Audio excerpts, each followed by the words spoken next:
வந்துட்டோம் 3வது ஸ்பாட்டுக்கு. இது வந்து ஸ்பானிஷ் பேக். இது எதுக்காக இந்த மாதிரி சொன்னாங்கன்னா, என்ன இருக்குன்னா, இந்த ஸ்பானிஷ் எக்ஸ்ப்ளோரர்ஸ் இருக்காங்கல்ல 1769ல இது வந்து இறங்காங்களாம். எதுக்காகன்னா, நம்ம ஃபர்ஸ்ட் பார்த்தோம்ல, ஃபர்ஸ்ட் அந்த ஷெப்பர்ட் நாள்ல பார்த்தோம்ல, இந்த மவுண்டரி பேஸ்டு அந்த பே பிக்கபூ காமிச்சோம்ல, அந்த கண்டுபிடிக்கிறதுக்காக இங்க வந்து இறங்கியிருக்காங்க. எப்போ 1769ல. அதுக்கப்புறம் சரி, அப்புறம் கொஞ்ச நாள் கழிச்சு இங்கேயே கொஞ்சம் நல்லா இருக்க இடம்லாம் நம்ம இங்கே இருக்கலாமேன்ட்டு சொல்லி வச்சதுதான் இவங்களோட ஸ்பானிஷ் பே பீச். அதனால இவங்களோட விசிட் ஃபர்ஸ்ட் டைம்ல இருந்ததுனால இதோட பேரு இது 3வது ஸ்பாட். நம்ம 17 ஸ்பாட்ல இது ஒரு 3வது ஸ்பாட். இந்த பெபிள்ஸ் எல்லாம் அழகா வச்சிருக்காங்கல்ல, அடிக்கடி நம்ம கூட அடிக்கலாம். அழகா உட்காந்துட்டு ஏமா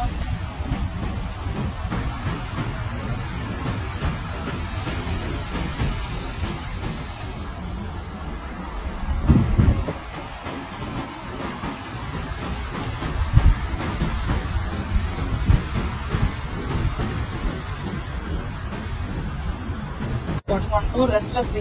இது எதுக்காக இது ரெஸ்ட்லெஸ் சீ அப்படின்னு சொல்றாங்கன்னா, ஒன்றும் இந்த வேவ்ஸ் வந்து நிறைய ரொட்டியா இருக்கிறதுனால ரெஸ்ட்லெஸ்ஸா அடிச்சுமா, அது நேரமும் அப்படி பச்சை அடிச்சுட்டு இருக்காங்க.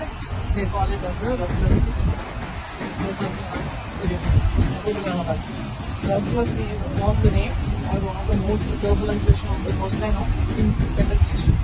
Waves are constantly converging and then crashing into each other, likely to be caused by a submerged rock. இந்த ராக்னால அடிச்சு வச்சு எப்பவுமே அப்படியே பச்சக் அப்படின்னு வச்சுட்டு போகலாம். அதனால இந்த ஸ்பாட்டோட பேர்